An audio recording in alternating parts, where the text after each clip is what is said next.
Bagman. बुजुर्ग gangster Robert ब्रैगना पेशेवर हत्यारे जैक को एक बैग उठाने और मोटल में उसके आने का इंतजार करने के लिए नियुक्त करता है। रॉबर्ट ब्रैगना जोर देकर कहता है कि जैक को किसी भी परिस्थिति में बैग नहीं खोलना चाहिए या किसी को भी उसके अंदर की चीजें नहीं दिखानी चाहिए, अपनी बात को ब्रोकली के एक टुकड़े से समझाते हुए। इस उलझन में कि ब्रैगना उसे ऐसा आसान काम क्यों करवाना चाहता है, जैक और अधिक जानकारी के लिए दबाव डालता है, लेकिन ब्रैगना केवल नियमों को दोहराता है। जब जैक बैग ले लेता है और ब्रैगना का एक गुर्गा उसके हाथ में गोली मार देता है, बजटीय कारणों से स्क्रीन पर नहीं दिखाया गया, जैक उसे मार देता है और शव को अपनी कार की डिक्की में रख देता है। जब जैक उसे बुलाता है और जैक को योजना पर टिके रहने का निर्देश देता है, तो ब्रैगना को कोई सहानुभूति नहीं होती है। मोटल में जैक कई अनजान लोगों से मिलता है। नेड, डेस्क क्लर्क जो व्हीलचेयर का उपयोग करता है, रिवका, एक लंबी वेश्या, और लिजर्ड और गुवानो, गंजे पुरुषों की एक जोड़ी जो किसी बात को लेकर हमेशा उत्तेजित रहते हैं। जैक कमरा नंबर 13 का अनुरोध करता है और नेड उसे चेतावनी देता है कि यह एक मौत का जाल है, क्योंकि यह किसी भी अन्य कमरे से जुड़ा नहीं है।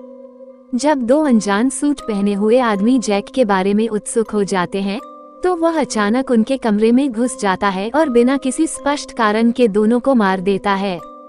बाद की तलाशी में FBI बैज और एक ब्रीफकेस मिलता है। जैक ब्रीफकेस को एक तरफ रख देता है और अपनी कार में खराब तरीके से रखी गई लाश को फेंकने के लिए निकल जाता है, लेकिन देखे जाने पर तुरंत वापस लौटता है, केवल ये पता लगाने के लिए कि रिवका उसके कमरे में घुस गई है। डर है कि लिजर्ड किसी अस्पष्ट कारण से उसे मार देगा, वह अनुरोध करती है कि वो उसे रहने दे। जैक शुरू में मांग करता है कि वह चली जाए, फिर जब उसे यकीन नहीं होता कि उसने बैग खोला है या नहीं, तो वह उसे हिरासत में ले लेता है, जिसका कुल मिलाकर कोई खास नतीजा नहीं होता। रिवका बताती है कि ब्रीफकेस में बैग की एक तस्वीर है और जैक को चिंता होती है कि दूसरे लोग इसे हासिल करने की कोशिश कर सकते हैं। जब जैक रिवका को बस स्टेशन ले जाने की कोशिश करता है, तो वह उसकी कार के पीछे लाश देखती है और उत्तेजित हो जाती है। लिजर्ड और गुवानो पहले जैक से रिवका के बारे में सवाल करते हैं और बाद में सड़क पर उस पर हमला करते हैं और वे मारे जाते हैं। उनकी लाशों पर उसे बैग की एक और तस्वीर मिलती है। रिवका के साथ या उसकी संलिप्तता के बारे में क्या करना है, ये सुनिश्चित न होने पर वह रॉबर्ट ब्रैगना के आने का इंतजार करने के लिए उसके साथ होटल लौटता है। नेड को शक हो जाता है कि जैक के कमरे में कोई मेहमान है और वह शेरिफ को बुलाता है। शेरिफ लासन जैक से कुछ देर पूछताछ करता है और लासन के जाने के बाद जैक नेड को धमकाता है। बैग की सुरक्षा को लेकर चिंतित जैक उसे मोटल के पार्किंग के पास दफना देता है, लेकिन नेड उसे पकड़ लेता है, जो अब व्हीलचेयर से बाहर है। जैक नेड को मार देता है और मोटल में वापस लौटता है, जहां लासन नेड के हाल ही में लापता होने के संदेह में उसे गिरफ्तार कर लेता है।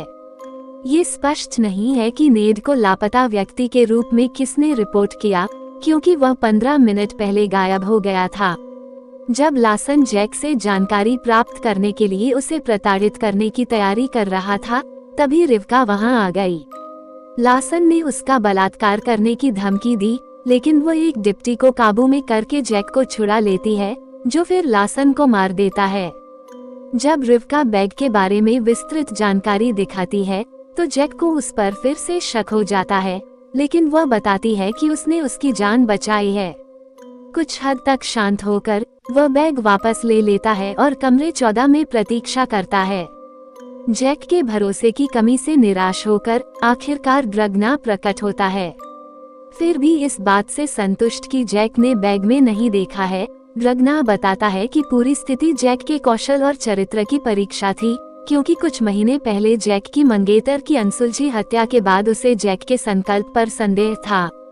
मोटल और स्थानीय पुलिस सभी ब्रैगना के वेतन पर हैं और सभी अनजाने में परीक्षण का हिस्सा थे। जैसे ही ब्रैगना जाने के लिए तैयार होता है, रिवका अचानक जैक को बताती है कि उसने बैग में देखा है। निराश होकर जैक बताता है कि ब्रैगना अब उन दोनों को मार डालेगी। जैक कर्तव्यनिष्ठा से रिवका की हरकत ब्रैगना को बताता है, जो उसे मारने का आदेश देता है। इसके बजाय जैक ड्रग्ना के अंगरक्षक को मार देता है, जो रिवका को घायल कर देता है। जैक ड्रग्ना का पीछा करता है और दोनों घायल हो जाते हैं। जैक बैग में देखता है और अपनी मंगेतर का सिर पाता है, जिसे ड्रग्ना ने जैक को हत्या के लिए किराए के व्यवसाय को छोड़ने से रोकने के लिए मार दिया था। जैक को आत्मसमर्पण करने के लिए मनाने की कोशिश करते हुए ड्रग्ना रिमोट से विस्फोटित विस्फोटकों के साथ होटल, जहां रिवका माना जाता है, को नष्ट कर देता है। कुछ क्षण बाद रिवका प्रकट होती है और ड्रग्ना को मारकर जैक को बचाती है, लेकिन उसे फिर से गोली मार दी जाती है। बाद में ड्रग्ना के वकील के कार्यालय में रिवका खुद को ड्रग्ना की रखेल और निजी हत्यारे के रूप में प्रकट करती है, जिसे ये सुनिश्चित करने के लिए मोटल में भेजा गया था कि चीजें ड्रग्ना के अनुसार हों।